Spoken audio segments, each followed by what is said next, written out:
जहां धार्मिक पुस्तक पे पहली बात तो बहस करने की गुंजाइश हो, नंबर 2 दो पुरुष बहस करें तो जज बनने का अधिकार एक महिला को।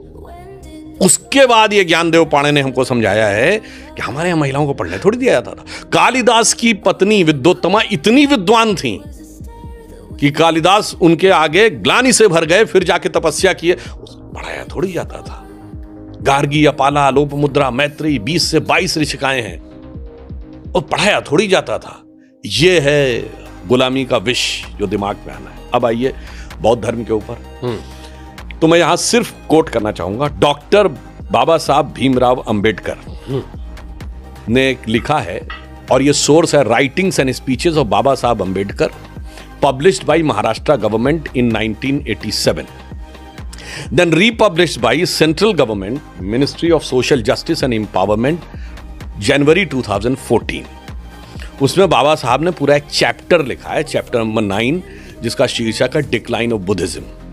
उस चैप्टर का पहला 2 पेज जाके पढ़ें, उसमें मैं बाबा साहब को कोट करके कह रहा हूं, फिर मैं कह रहा हूं, राइटिंग्स एंड स्पीचेस ऑफ बाबा साहब Ambedkar published by both Maharashtra government in 87 and central government in January 2014, UPA government के समय में, ऑथेंटिक। उसमें खुद बाबा साहब लिख रहे हैं, there is no doubt about it that the decline of Buddhism was because of the brutal invasion of मुसलमान्स।